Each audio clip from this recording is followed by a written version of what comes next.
The city was full of excitement, and every newspaper had the same headline. A billionaire named Mr. Roland had bought a very rare royal car from Europe.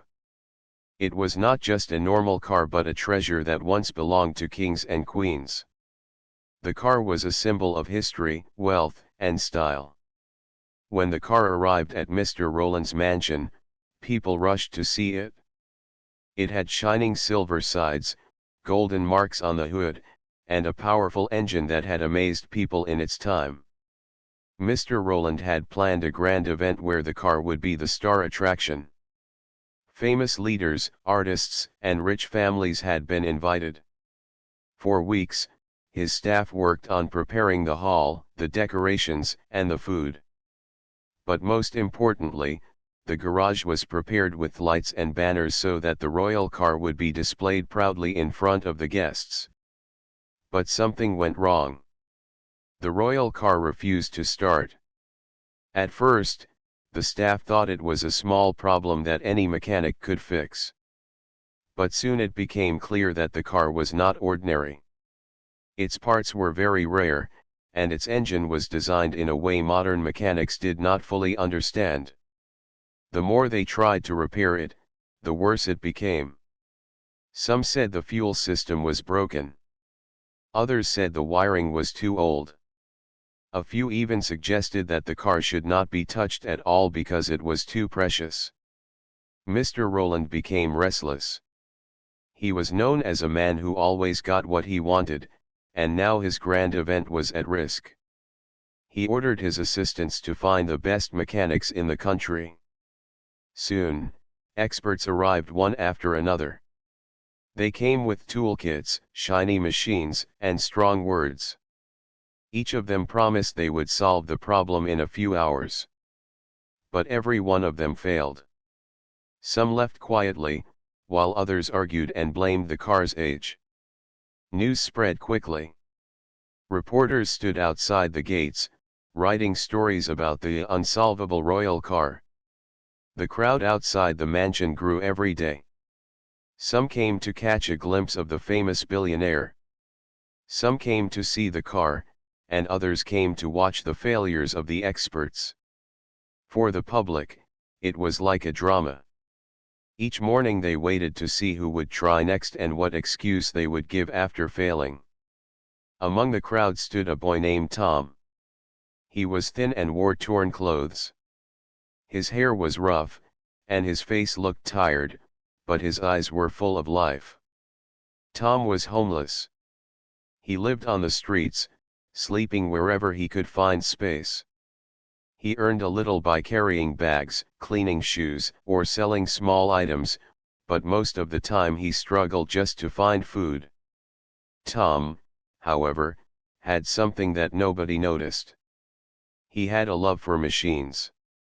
Ever since he was little, he had been curious about how things worked.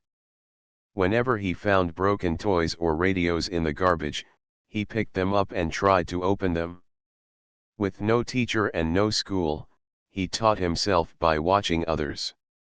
He often stood near garages, silently watching how mechanics opened engines, checked wires, and fixed parts. He remembered every step and practiced whenever he found old scrap. Now, as he stood among the people outside the mansion, his eyes were fixed on the royal car. He watched as another expert walked away shaking his head. The crowd laughed at the failure, but Tom was not laughing. He had been watching closely for days, and in his heart, he felt he knew what was wrong. He could see small details others were missing. The sound when they tried to start the engine, the way the wires were placed, and the way fuel lines were connected, it all made sense to him. Tom's heart started beating faster. A thought entered his mind, a thought so bold that it scared him. Could he fix the car when none of the experts could? The idea seemed foolish, but it would not leave him. He knew he had no fancy tools, no certificates, and no rich clothes, but he had sharp eyes and clever hands. He waited until the noise of the crowd grew louder. Then he slowly stepped forward, moving past the people until he reached the big gates of the mansion. The guards standing there looked at him with suspicion. They saw only a poor boy in torn clothes. One of them raised his hand and said, "Stop, where do you think you are going?" The crowd noticed the boy, and whispers began. Some laughed, saying, "Look at him, he thinks he can do what great experts could not." Others shook their heads and smiled as if it was a joke. Tom did not step back. His voice was low but steady. He looked at the guards and said, "Please let me in. I will fix the car if you permit." For a moment, silence fell. Then the crowd burst into laughter. Some clapped their hands in mockery. A man shouted, "If the best mechanics failed, what can this street boy do?" Another woman said, "He must be dreaming." The guards crossed their arms and looked at each other. To them, the boy's words sounded impossible. But Tom's eyes did not waver. He stood there, thin and small, but with courage in his face. Inside the mansion, one of Mr. Rowland's assistants had heard the commotion and walked to the gate. Curious about the noise, he asked what was happening. The guard explained, pointing to the boy who claimed he could fix the royal car. The assistant looked at Tom for a long time.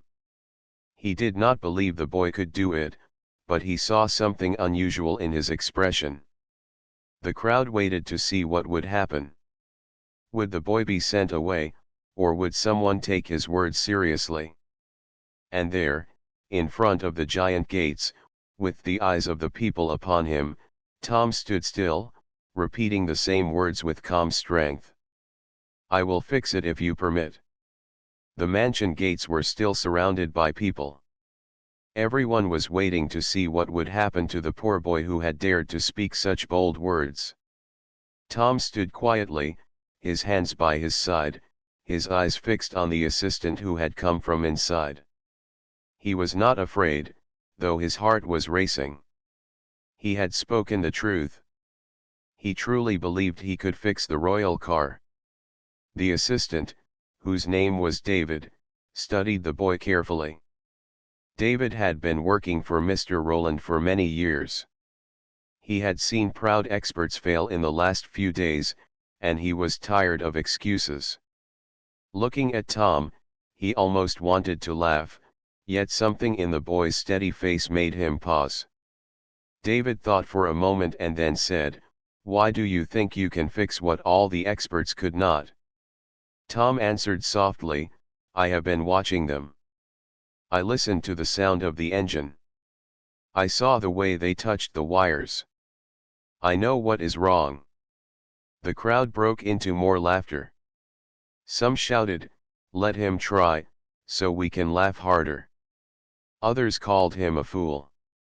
But Tom's words had a strange weight in them. He did not speak like someone who was guessing. He spoke like someone who was sure. David turned to the guard and whispered something. After a short discussion, the gate opened slightly. Gasps rose from the crowd as Tom was allowed to step inside. The laughter outside turned to murmurs of surprise. Nobody had expected the boy to be given a chance. Tom walked carefully into the mansion grounds. He had never seen such beauty before. The grass was cut like green carpets, and the fountain in the middle shone under the lights. Rich cars were parked along the sides, each one looking perfect. But none of them mattered to him. His eyes were only on the royal car that stood under the bright garage lights. The car looked majestic, even in its silence. Its silver body glowed, its golden marks sparkled, and its wheels looked strong and proud. But the engine, the heart of the car, was quiet. Tom stepped closer, his small figure reflected in the shiny surface. Mr. Rowland stood nearby with a stern face. He had no interest in the boy. He thought it was foolish to waste time on someone who clearly looked untrained. But David leaned close to him and said, "Sir, So many experts have failed. Perhaps let the boy take a look. It will either be nothing or a miracle. What harm can it do? Mr. Roland frowned but finally nodded. Fine, let him see. But if he wastes my time, I will have him removed at once. Tom bowed slightly in respect and whispered, "Thank you, sir." He moved toward the car, and for the first time in his life, he touched something so grand. His fingers brushed the metal gently, as if he was greeting an old friend. He opened the hood and looked inside. The mechanics had already tried many things, and some parts were left loose. Tom took a deep breath. He was not nervous now. His mind was clear. He leaned closer, listening to the small details, noticing the tiny scratches and the way the wires were connected. The crowd outside could not see what was happening inside, but they pressed against the gate, waiting for news. Inside the garage, silence filled the room. Mr. Roland, David, and the staff watched as the boy's thin hands moved with care. He did not rush. He touched the pipes, checked the screws, and followed the lines of the engine as if reading a book. At last, Tom spoke. His voice was calm. "The fuel line is blocked." The experts changed parts, but they did not notice the old filter hidden near the base. "The car is not receiving what it needs." "It is simple but hidden." Mr. Roland raised an eyebrow. He had heard dozens of complicated explanations from famous experts, but none had mentioned something so small. "Are you certain?" he asked. "Yes," Tom replied. "If I clear it, the car will breathe again." David gave Tom a set of basic tools. Tom's hands worked quickly, yet carefully. He unscrewed the part, pulled out the old filter, and held it up. It was covered in dirt and dust, something so small yet enough to stop the royal car from running. He cleaned it with the cloth he carried in his pocket, something he always kept from his street work. Then he fixed it back in place, tightened the screws, and closed the hood. Everyone held their breath. Tom stepped back and nodded. "Try it now," he said. Mr. Roland signaled to one of his men. The key was turned, and the engine roared to life. The sound was deep and powerful, like the voice of history waking from a long sleep. The car shook lightly, then settled into a strong rhythm. Gasps filled the garage. Outside the gate, the crowd heard the sound and erupted into cheers. The royal car had started for the first time since it had arrived in the mansion. Mr. Roland's eyes widened. He could hardly believe it. The boy had done what no expert could. For a moment, he was silent. Then he stepped closer, looking at Tom with new eyes. "How did you know?" he asked. Tom lowered his head humbly. "I watched. I listened. Machines speak in their own way. I only understood what they were trying to say." David smiled, unable to hide his amazement. The staff clapped, and even some of the guards looked proud. Tom stood quietly, his heart full of joy. For the first time in his life, people were not mocking him. They were respecting him. Mr. Roland, still surprised, finally spoke in a firm voice. "You fixed my royal car. You, a boy from the streets, did what the most famous experts could not. This is something I will never forget." The news spread faster than fire. By nightfall, the whole city was talking about the homeless boy who had fixed the billionaire's royal car. Reporters rushed to write the story, and people filled the streets with excitement. Some called him lucky, others called him a genius. But all agreed that he had done something extraordinary. Tom did not seek fame or wealth. As he stood near the car, he only felt peace.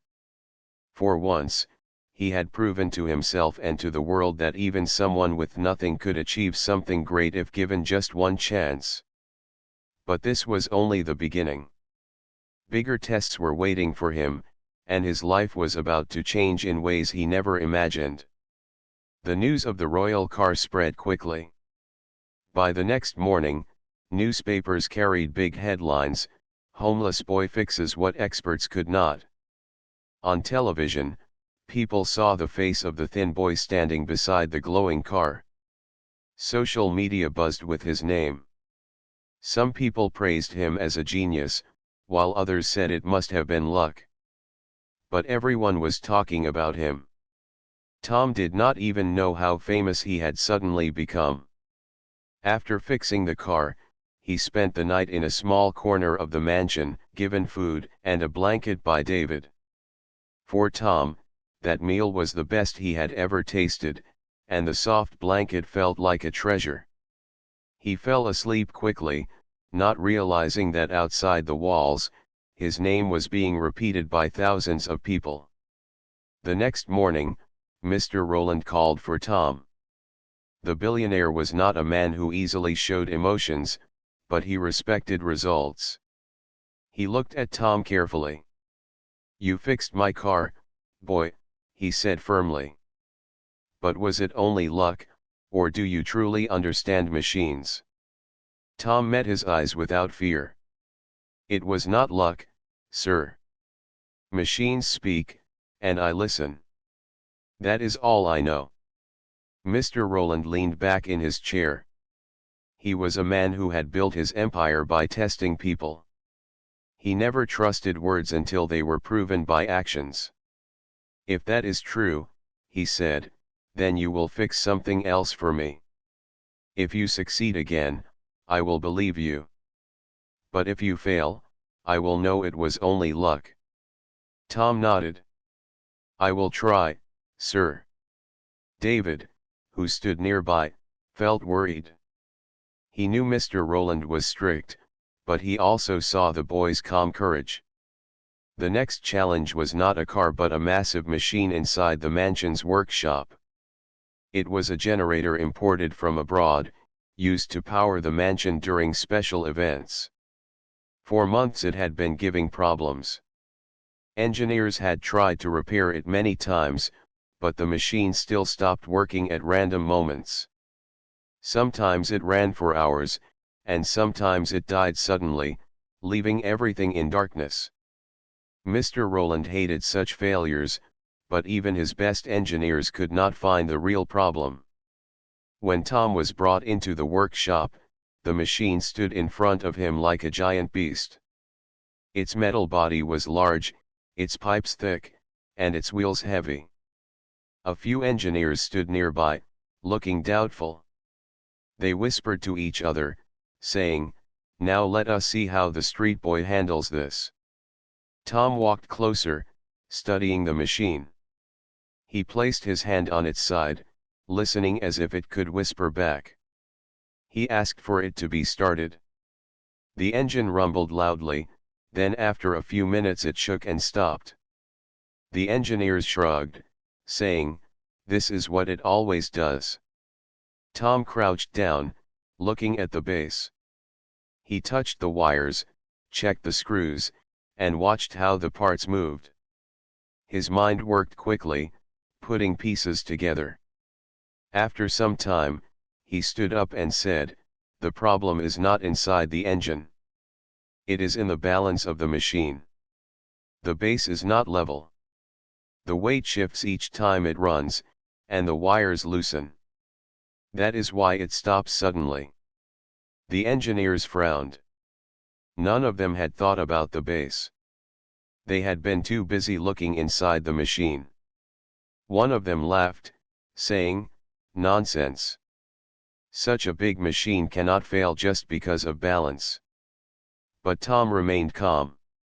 "If you allow me to fix the base, the machine will work." Mr. Rowland watched closely. He liked the boy's confidence. "Do as he says," he ordered. The engineers hesitated, but they followed the order. Wooden blocks were brought, and the base was adjusted under Tom's direction. He asked them to tighten the wires once more. Then he nodded for the machine to be started again. This time the engine roared to life and continued without stopping. 5 minutes passed, then 10, then 20. The machine did not fail. It ran smoothly, its rhythm steady and strong. The engineer's eyes widened in disbelief. Mr. Rowland crossed his arms and looked at Tom with a new expression. For the first time, he saw not just a boy, but someone with rare talent. "You were right again," he said slowly. "You solved in minutes what others could not solve in months." The engineers bowed their heads, unable to argue. Tom did not smile proudly. He only said, "Machines are simple, sir. They only ask us to understand them." David clapped softly, proud of the boy. The staff who stood nearby also cheered, and even the guards at the door nodded with respect. But Mr. Rowland was not fully satisfied. He was a man who trusted only after repeated proof. He decided to test Tom one more time. He called his men and whispered something. Soon, a small but very old clock was brought into the room. It was a pocket watch, made of gold, and decorated with tiny jewels. Mr. Rowland held it in his hand and said, "This watch belonged to my grandfather. It stopped working years ago. No one has been able to repair it. If you can make it work, I will know that your skill is true."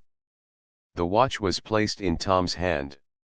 It was light but delicate, with designs carved carefully on its surface. Tom opened it and looked inside.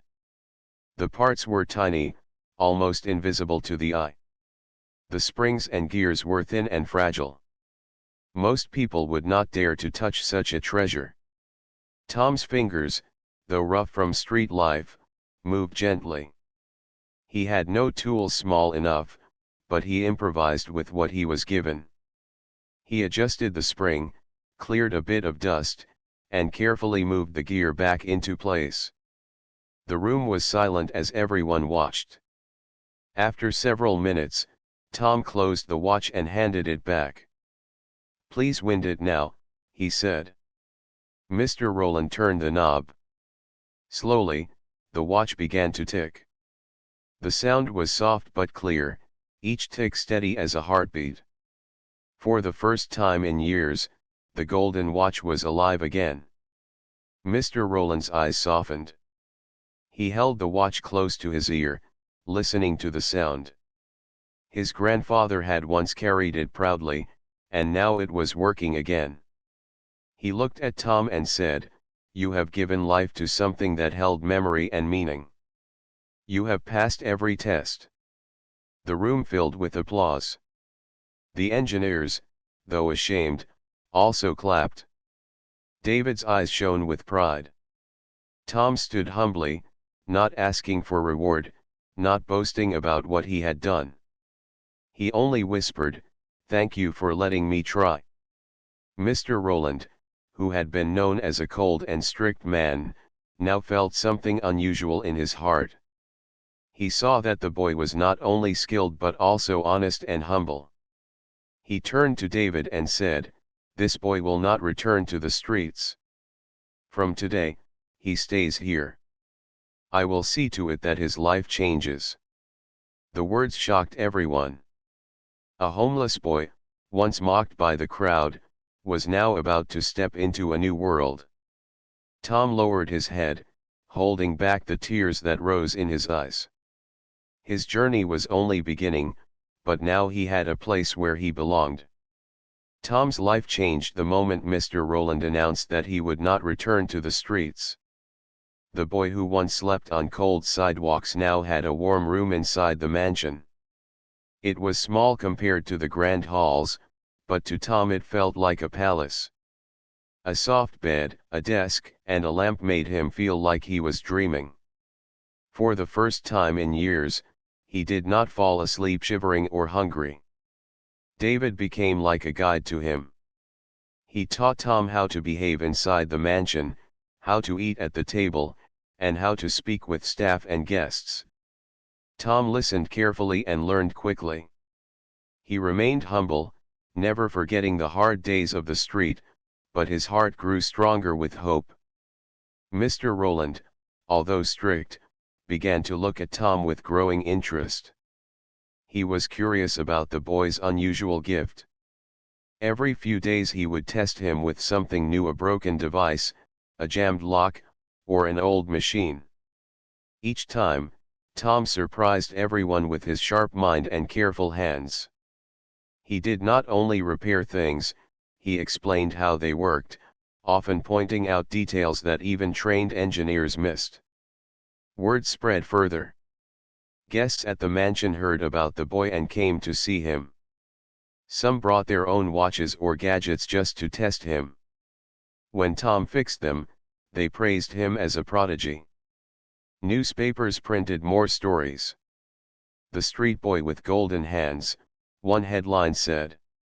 Another wrote, "From sidewalks to mansion, the boy who understands machines." But fame also brought whispers of doubt. Some people said Tom was only lucky, or that someone inside the mansion secretly guided him. Others were jealous, saying he did not deserve so much attention because he had no formal education. Tom heard these whispers but did not let them break his spirit. He only told himself, "Machines do not care who I am. They only ask me to listen." One evening, Mr. Rowland decided to give Tom something more than small tasks. He called him into his study, where shelves of books lined the walls and golden lamps filled the room with warm light. Mr. Rowland spoke with a calm but serious voice. "Tom, I have watched you.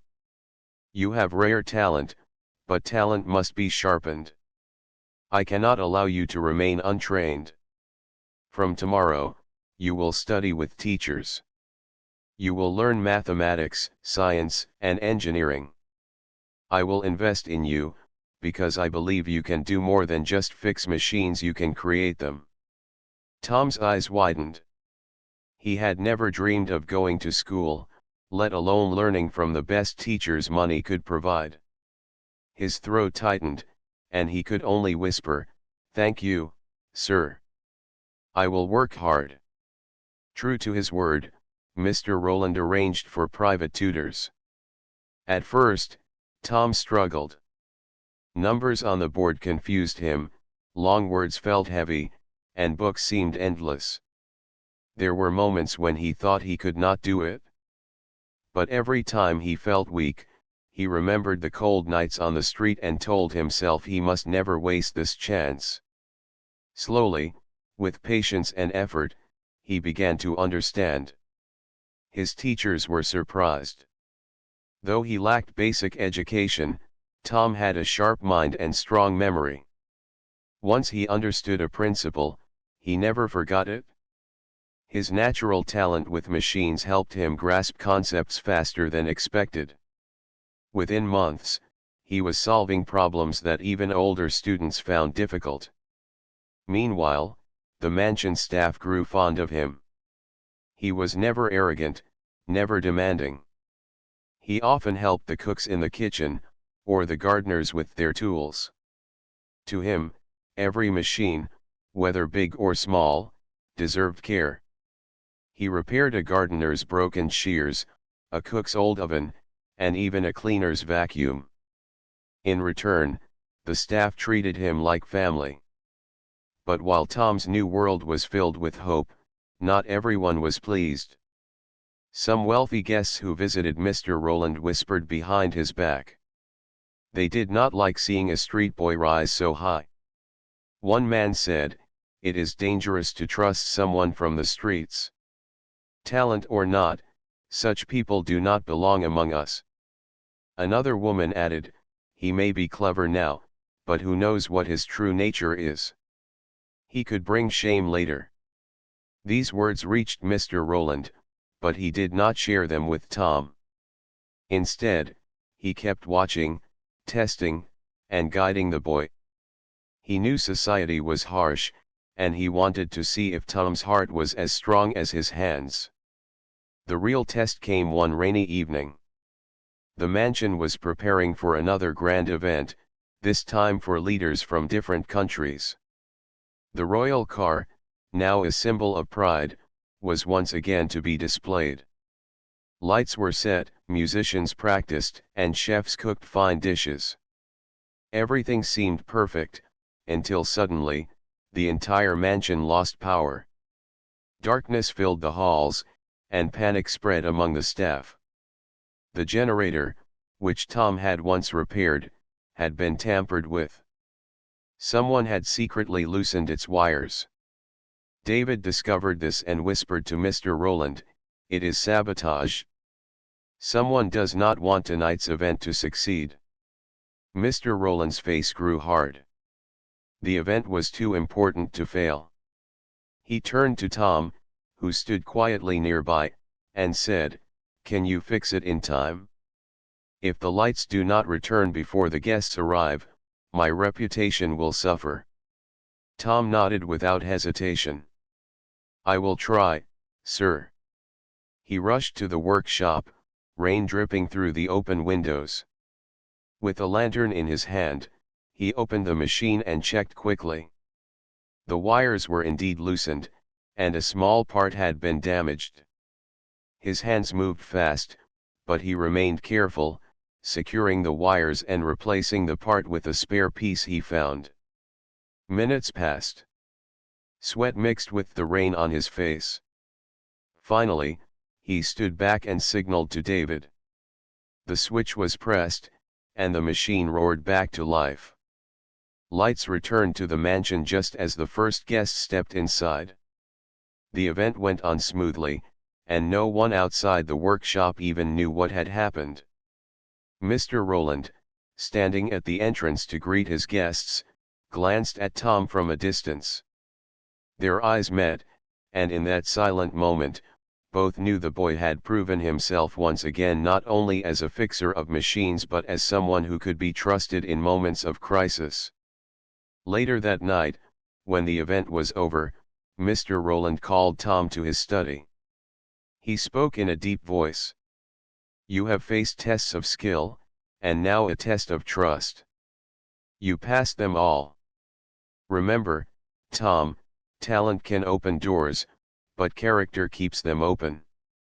Never lose your humility, for that is your greatest strength." Tom bowed his head and said softly, "I will remember, sir." The boy who once asked only for a chance was now walking toward a future brighter than he had ever imagined. But bigger challenges were still waiting, and they would demand not just his hands and mind, but also his heart. Days turned into weeks, and weeks into months.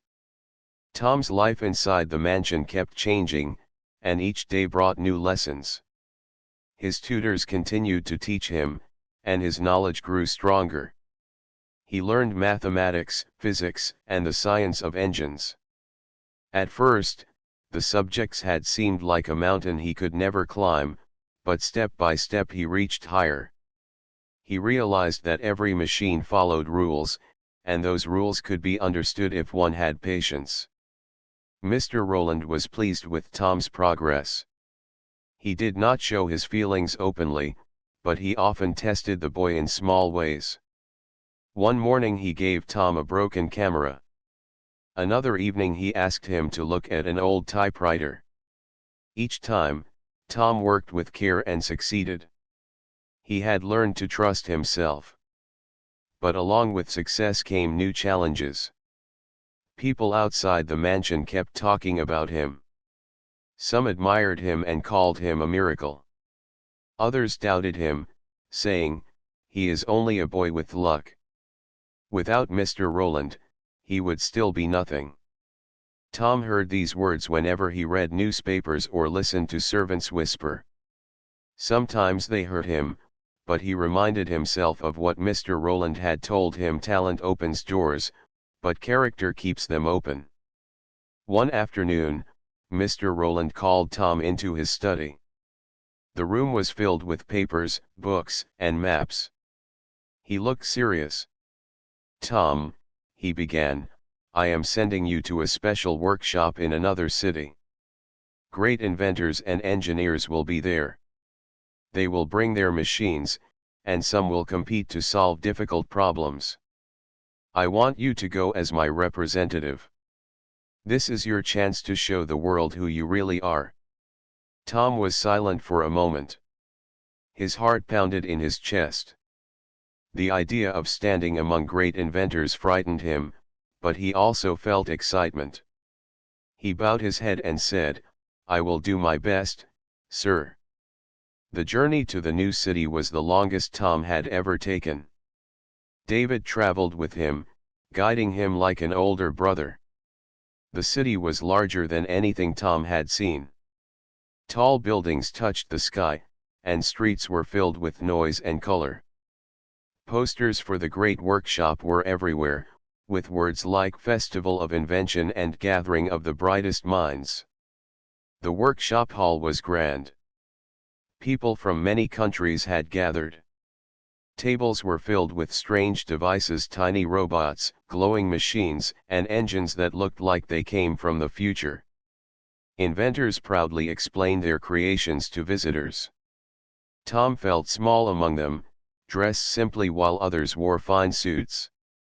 Some men looked at him with surprise, whispering, "Is that the boy from the newspapers? The street boy who fixed the royal car?" Others laughed quietly, not taking him seriously. The competition began with a challenge. A large mechanical arm was placed on stage. It was supposed to lift weights, but it had stopped working. The announcer declared, "Whoever can make this machine function again within the hour will be honored." Several inventors rushed forward with their toolkits. They tightened bolts, changed wires, and tapped on the arm, but nothing worked. The crowd grew restless. David touched Tom's shoulder. "Go," he whispered. Tom walked to the stage. At first, people laughed. "The boy is trying again," someone said. "Let us see if luck saves him this time." But Tom ignored the voices. He studied the machine carefully.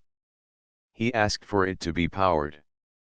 The arm moved slightly, then froze. He leaned close, listening to the sound. Then he said calmly, "The gears are strong, but one spring is placed wrongly. It is pressing against the gear, stopping its movement. If I reset it, the arm will move again." The judges raised their eyebrows. None of the inventors had mentioned the spring. Tom adjusted it with steady hands. When the machine was powered again, the arm lifted the weight smoothly, as if it had never failed. The hall filled with applause. People cheered loudly, and the announcer declared, "The boy has solved it." From that moment, the laughter stopped. Inventors who had mocked him now looked at him with respect. Some even came to shake his hand. Tom felt shy but smiled politely. He knew he had proven himself not with words, but with action.